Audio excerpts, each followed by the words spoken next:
For the first game, again, we have South Carolina versus NC State. First, let's go over the team that you guys are probably very, very familiar with. You all are probably extremely familiar with South Carolina, but we're going to go over who I am expecting to be in the starting lineup for South Carolina, and we're going to talk about like what we can expect from each player. All right, so we're going to focus on the starting lineup, and then we'll talk about some of the bench players as well. So South Carolina is led by a player known as Raven Johnson. Raven Johnson is the starting point guard for this team. She wasn't a starter last year, took on the role as really the leader of the squad this season, and she's been doing great. So far for the season, she's averaging 8.1 points a game, 5.3 rebounds a game, and 4.9 assists per game, shooting 45% from the field. And in terms of Raven Johnson, the stuff that she really needs to work on this season was her confidence, shooting long jumpers / shooting three-pointers, and that's something that she has dramatically improved on. Last season, she was 24% from the three-point line. This season, she's 35%. So that is a huge improvement for Raven Johnson, and she's a player that you can't just sag off of Raven Johnson. You can't, because not only can she drive and dish the ball and sort of pass around and see who the open man is, also she can knock down a shot. And that's something that she couldn't really do with as much consistency, and she really worked on it over the summer and now has a shot. And Raven Johnson is absolutely balling. Raven Crockpot Johnson. All right, so also in the starting lineup for South Carolina, we will have Te-Hina Paopao. Te-Hina Paopao is a phenomenal player. She is a senior this year. She has opted to stay for another season with the Gamecocks next season. She is averaging 10.9 points a game and 3.7 assists, shooting 45% from the field. Now Te-Hina Paopao is one of those players that you don't want to help off of Te-Hina Paopao, because Te-Hina Paopao can shoot those threes. She can shoot them threes, and you better watch out, because she's going to make them. She's one of the best three-point shooters in the country. And you just worry about helping off of a player like her, because she's shooting close to 50% from the three-point line. She's shooting 46% from the three-point line. So she's not gonna have a ton of three-pointers, but when she takes those attempts, you better be on her, because she's probably gonna drain the shot. She was a transfer coming into this season. She did come from Oregon, and she's rocking out. Te-Hina Paopao is rocking out, and she will be a huge factor this season. Absolutely huge factor. She has been a huge factor all season, but will be a huge factor in tomorrow's game for sure. Also, continuing on with the starters, we will have Bree Hall. Bree Hall is a junior this season, and she has been balling. We talk about the improvement that South Carolina has had year over year, and it's been a huge improvement from Bree Hall, especially Bree Hall, Raven Johnson, like huge improvement from these players. Last season she played, but she didn't play as much last season. But this season she's starting, she's playing a lot of minutes, and she's balling. Last season she averaged like 13 minutes a game. This season she's averaging like 26 minutes per game, and she has the production. She's averaging 9.5 points a game, 3 rebounds, and a 1.5 assists per game. She's shooting 44% from the field. That's something that you see like with South Carolina. They have shooting efficiency. They have a lot of shooting efficiency, and they're looking good. They are absolutely looking very, very good. Not only can Bree Hall shoot, but also Bree Hall can defend as well. She can absolutely defend as well, and it's been really, really fun to watch her play this season. And yeah, you can't help really off of Bree Hall either, because if she gets an open shot, she's not as good from the 3-point line as Paopao is, but if she has an open shot, she might just knock that down. So you got to be careful about helping off of Bree Hall as well if you are playing them on defense. Then we have the big girl in the middle, WNBA bound Kamilla Cardoso. Kamilla is a senior, 6'7" senior. She has opted to not come back for another season for South Carolina, and she is entering the WNBA draft. But she's gonna try to finish her career off with a championship with South Carolina before the season is over. So far this season, she's averaging 14.1 points a game. She's averaging 9.4 rebounds, and she also can pass the ball a little bit as well, with averaging 2 assists per game. And also, her field goal is 17th in the country at 58.9% from the field. Because the reason why her efficiency is so high is because basically all the shots that she's taking is at the basket. She's shooting shots at the basket, and she's getting a very high percentage of shots at the basket.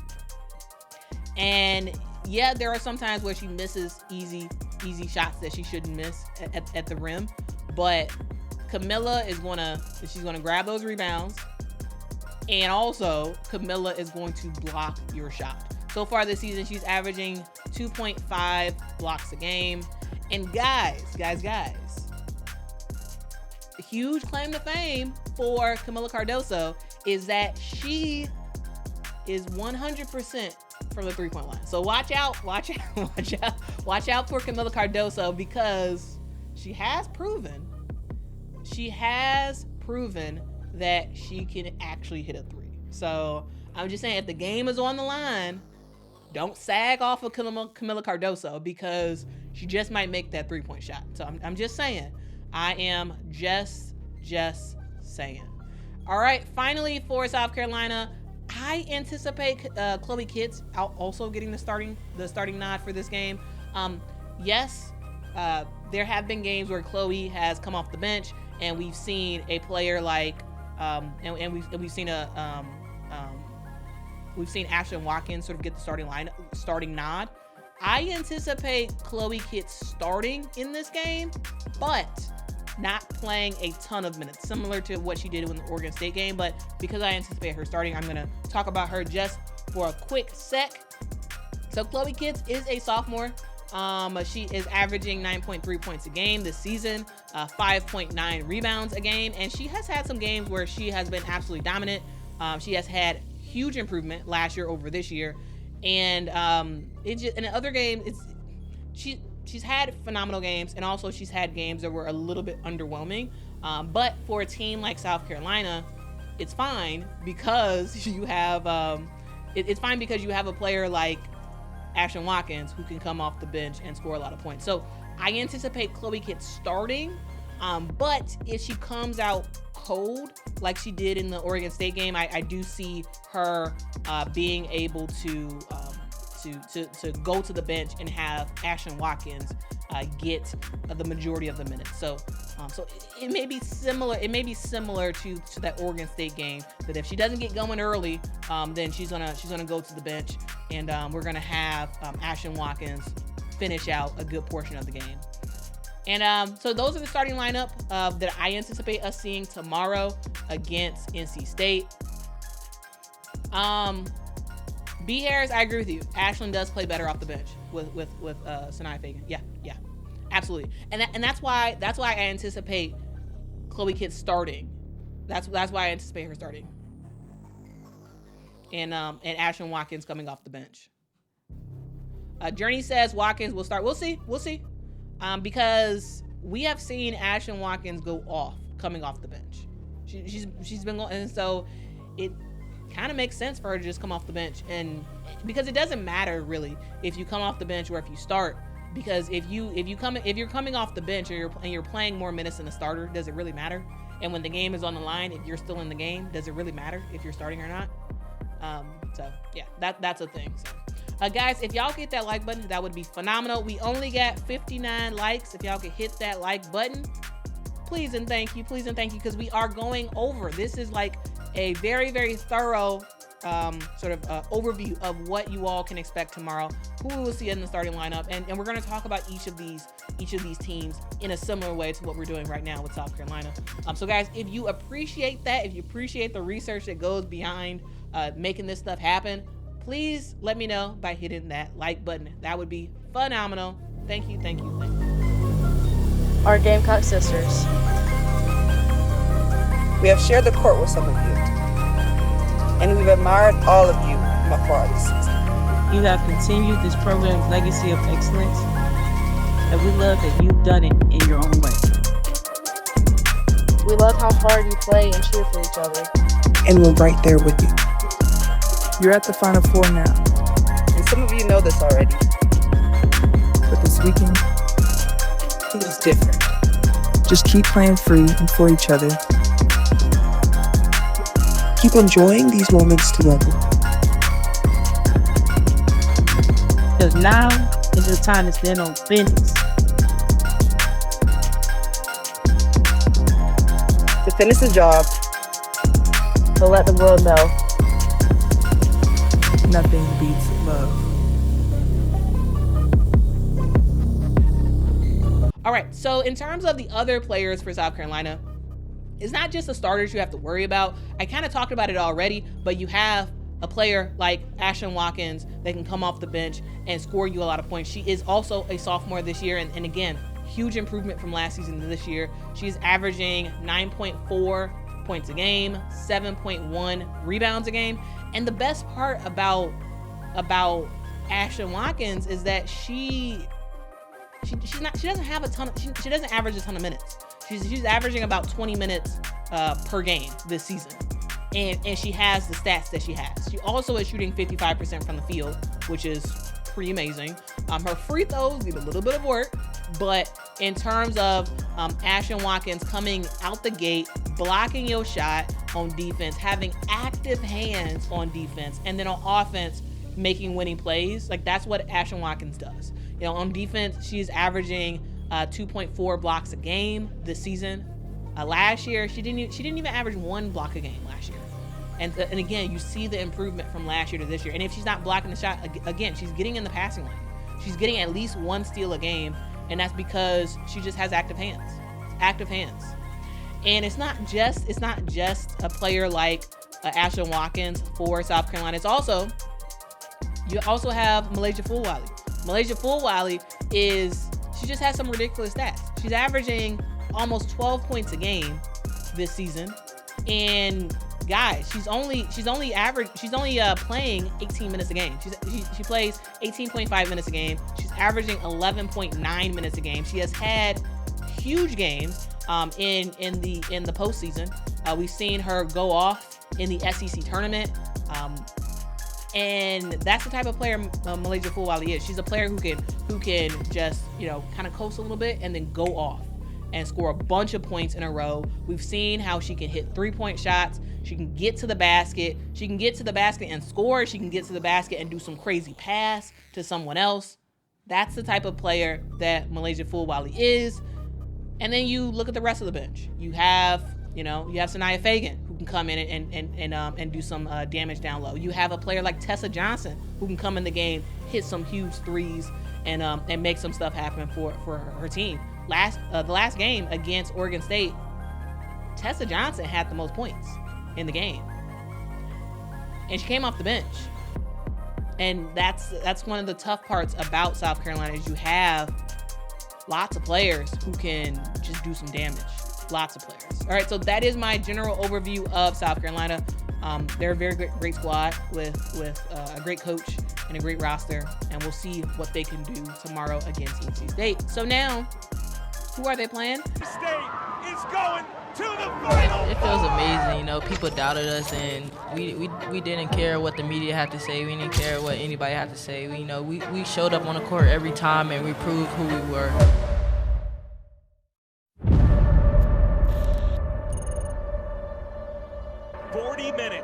That's what separates Wolfpack women's basketball from a Final Four appearance. Today, NC State plays in the regional final in Portland against top seeded Texas. Hey, yo, I ain't trying to go home without that trophy. Hello. I'm counting down this today. This is the last game here. Let's take it. It's ours, bro. We didn't come here for nothing. Competing every possession, every shot, both ends of the floor. We're competing. All right, let's go do it. One step away, every minute getting closer to Cleveland.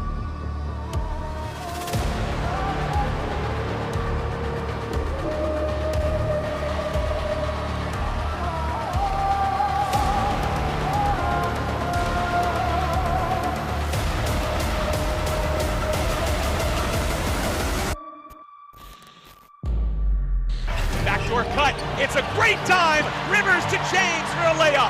Pulls away from her. Across midcourt. Noble driving. Dishing. James a three in transition. Bang! Nothing but the bottom of the net. 10 seconds left in the first quarter. Back by 3. Rivers has it in her hands. Oh, she crossed over on Gonzalez. Puts it in. One-on-one with Booker. Driving into her chest. Scores! She flexes. Too strong. So Brooks flexing on him. Here's James. She's got 3 threes. Driving kick to Rivers. She'll put it on the floor. Out to Collins. Straight on 3. Bang! Wow! And the first half comes to a close. Hey, we gotta get that momentum first 2 minutes. Yeah, don't. We have to. All gas, no breaks, y'all. No breaks. No breaks. We going to Ohio. I don't care. We going. Let's go, y'all. Through a crowd in the far corner, dumps it inside. Good steal by Baldwin, and she scores. James pulls up in the paint, off the heel. Collins flies in for a rebound and a lay-in. And a roar from Mimi Collins. Minintana to Collins. Turns down a 3. She finds James wide open. Bang!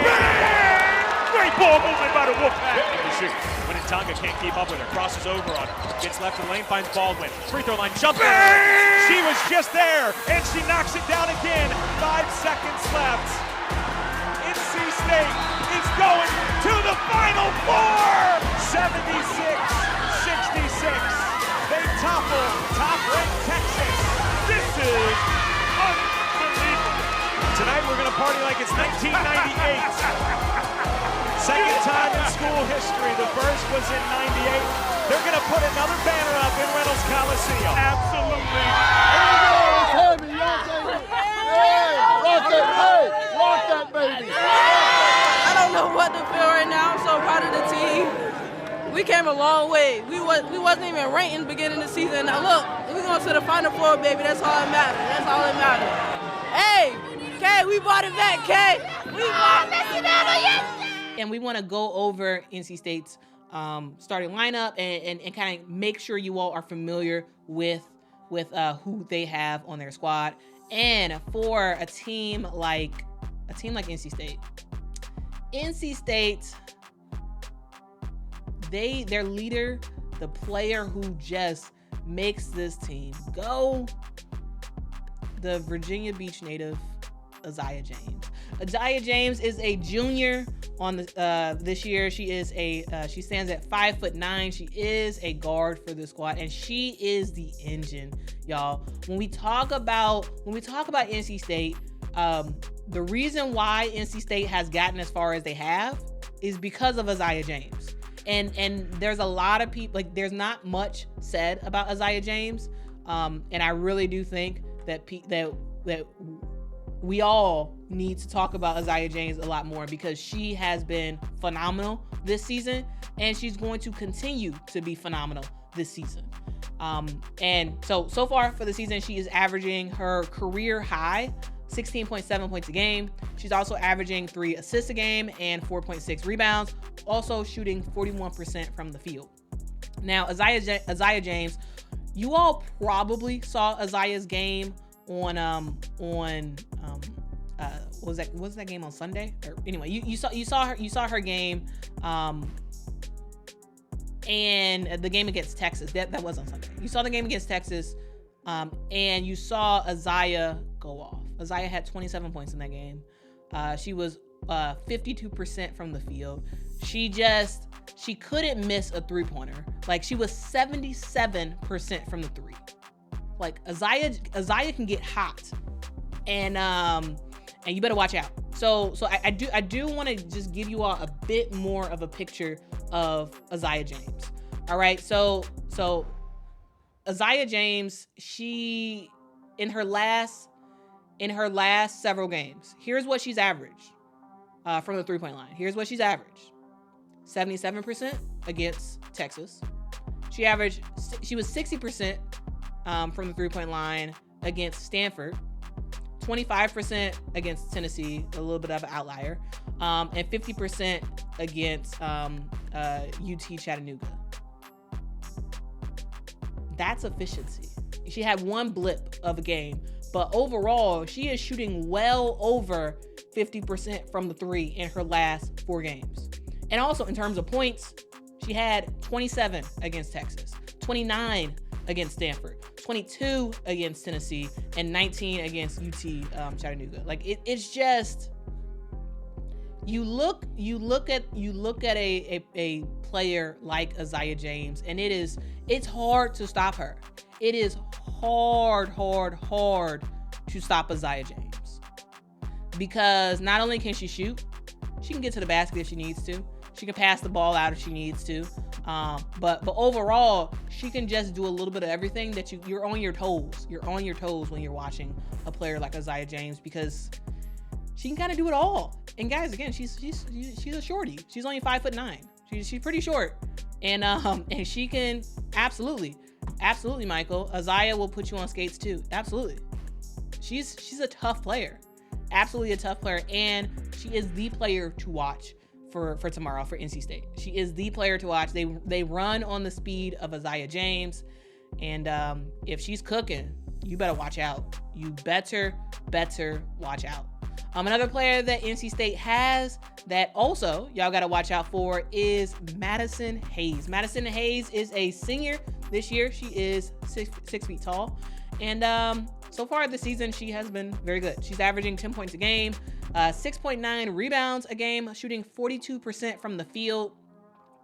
And she just improved year over year. When you look at Madison Hayes, you look at her last year, you look at her the year before, she has dramatically improved. Her points are up, her minutes per game is up, her rebounds is up, her assists is up, her steal, everything, basically everything for Madison Hayes is up year over year. She's shooting efficiently from the 3-point line. She's shooting about 40% from the 3. So like, again, we talk about the 3-point shooting of South Carolina.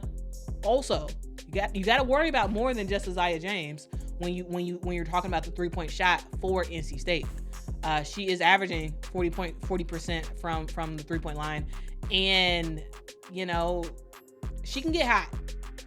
Is it likely that she scores a ton of points in the game tomorrow? Likely not. But Madison Hayes can get hot, and again, you don't completely want to leave her. You don't completely want to leave her because she can stroke it. She can get those shots up. So yeah, hopefully that's helpful to give you all a sense of what Madison Hayes can do.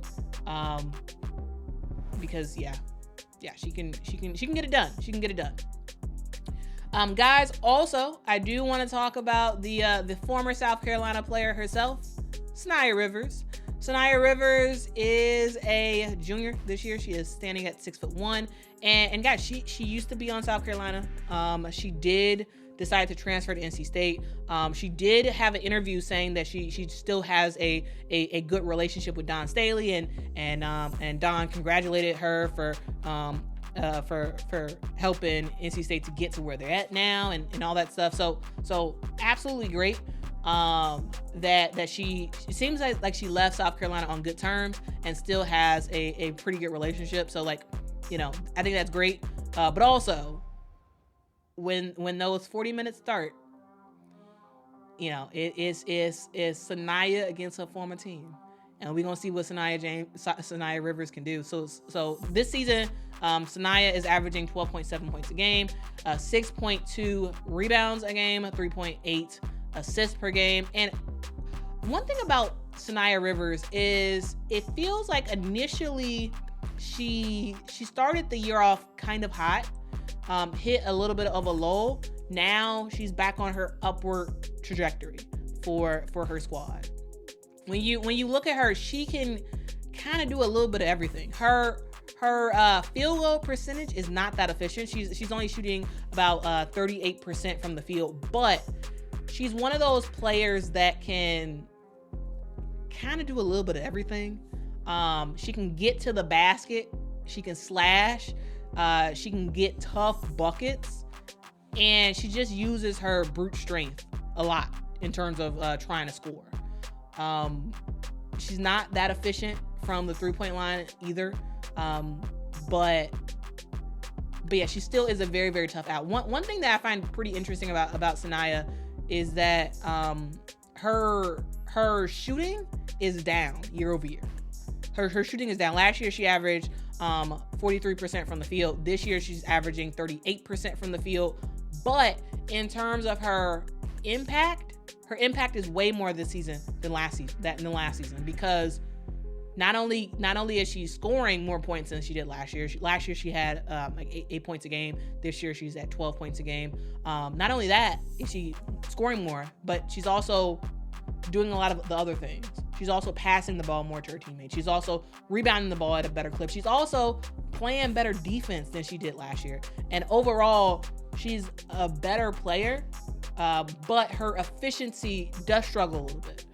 But again, when it comes to a big moment, I think we're gonna see a big game, a pretty big game from Sania Rivers, because this is the opportunity for her to play against her former squad, and for us to really be able to, see what she has to offer. So Sania Rivers, I do expect her to have a good game,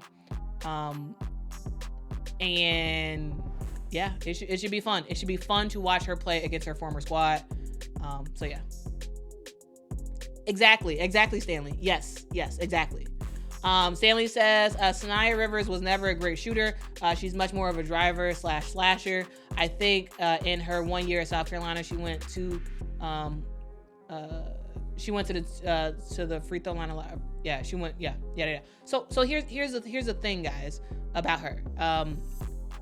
I think she's never been that great of a shooter. She's The thing about her is she's getting a lot more tougher buckets this year than she did last year. She is getting to the rim a lot more, and just having a hard time banging in the paint, getting tough buckets, getting knocked over and whatnot. Sometimes she gets the foul call, sometimes she doesn't. And I think that's what affected her field goal percentage this season. But she's a tough player. She's a tough player, and is a player that is very, very fun to watch. All right, guys. All right, let's move on to another NC State player. Guys, I do want us to give a little bit of chat to talk about who do we want to talk about next? We want to talk about River Baldwin. River Baldwin is a senior this year. She is 6'5", from Alabama. And guys, she's averaging 10.6 points a game for NC State. Also 6.9 rebounds a game, shooting 54% from the field. When I think about a player like River Baldwin, yes, River Baldwin is, she can score if she needs to. The thing about her is that she doesn't necessarily get the ball as much in scoring position as a player like a Camila Cardoso does. So River Baldwin is tall. She can play some defense against other posts. She's not going to score a ton. But if she gets the ball, she can be efficient. It's just a matter of NC State. They don't really run it through the post. Like, that's something that they just don't do. And when I look at River Baldwin, I can absolutely see her averaging way more points if NC State actually ran through her. But they don't. They run through their guards. They don't run through the post. And so in terms of scoring, she doesn't score a ton. But she is very efficient, and when she does get the ball, she can make some stuff happen. The key about River Baldwin is you have to stay out of foul trouble. If you are River Baldwin, you have to stay out of foul trouble. Like, I think that's going to be the absolute key thing for her, is she has to stay out of foul trouble, because banging against the post of South Carolina, it's gonna be tough. It's gonna be very tough for her. But NC State needs her. They absolutely need her to stay on the court. And we wrap up the starting lineup with NC State by talking about Mimi Collins. Mimi Collins is a baller, guys. She is a senior this year as well.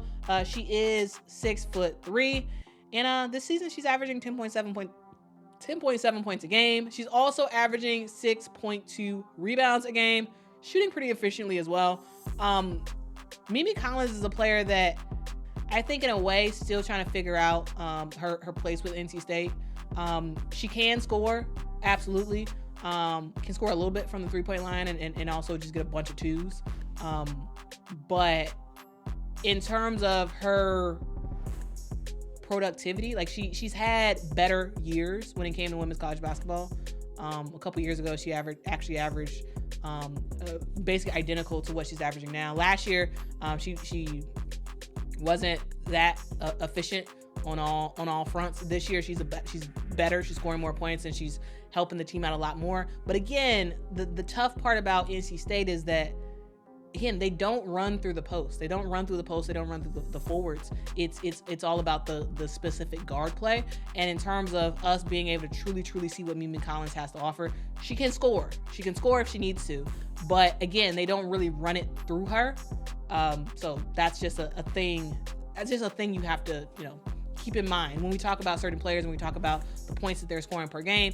It's not all about their talent level. It's about their role on the court. And Mimi can score absolutely when she needs to, but in terms of her getting a lot of points in this game, I don't anticipate it. I don't anticipate it at all. So yeah, guys, I did want to just talk about the starters real quick, but also similarly to South Carolina, when I kind of gave y'all a little bit about the bench, I also do want to do the same thing for NC State as well. NC State runs a 7-man roster for the most part, seven-man roster during the games. Usually Zoe Brooks is the player who comes off the bench and gets the most minutes. Zoe Brooks is a freshman this season, and y'all, I really like Zoe Brooks. I really like her, and I can't wait to see the future of NC State Wolfpack basketball with Zoe Brooks at the helm, because she's tough. She's absolutely tough. She's averaging 8.9 points a game, 3.5 assists a game, 3.8 rebounds a game, and she's also shooting 41% from the field. Again, she's a driver. She's a player who can drive to the basket and score some points. In terms of 3-point shooting, she doesn't really have it at all. She can't really shoot from the 3-point line. That is not something that is in her game.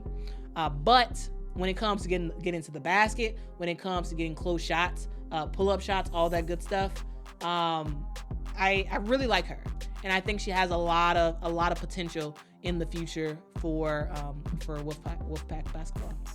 So Zoe Brooks will get probably the most minutes on the bench off the bench for her team. She's probably getting close to 20 minutes in the next game. Maddie Cox also can get some minutes as well. It really just depends on what the situation is for NC State in terms of foul trouble and whatnot. She's not really gonna do much in terms of scoring points, but she's a player that can come off the bench and give them some minutes. She's averaging around she's averaging around 9 minutes a game. So she won't get a ton of minutes, but yeah, that's just something to know. Likely we will only see 7 players for NC State, and we will see a lot more players for South Carolina, but 7 players for NC State.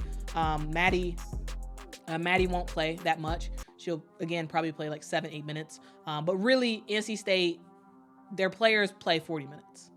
Their starters play 40 minutes, and they're geared up to play 40 minutes. We can absolutely expect Isaiah James and Sanaya Rivers to play all 40 minutes in this game.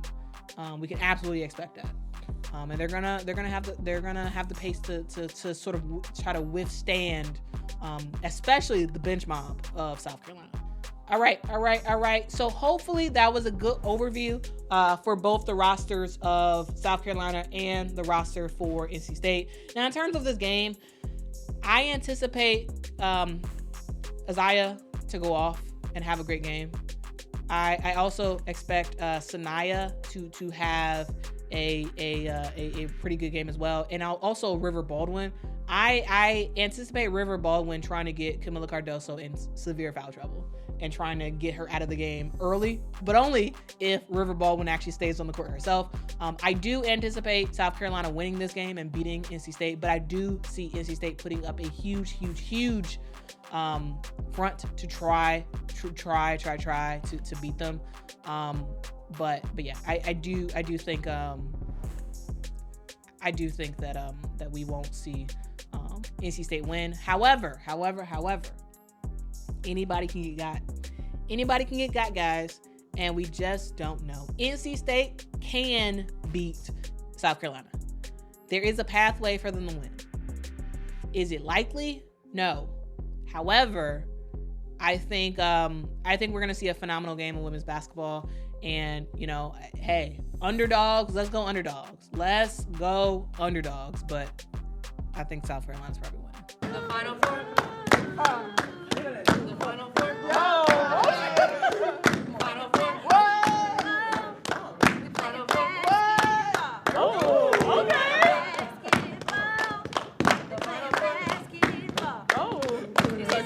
Cut you.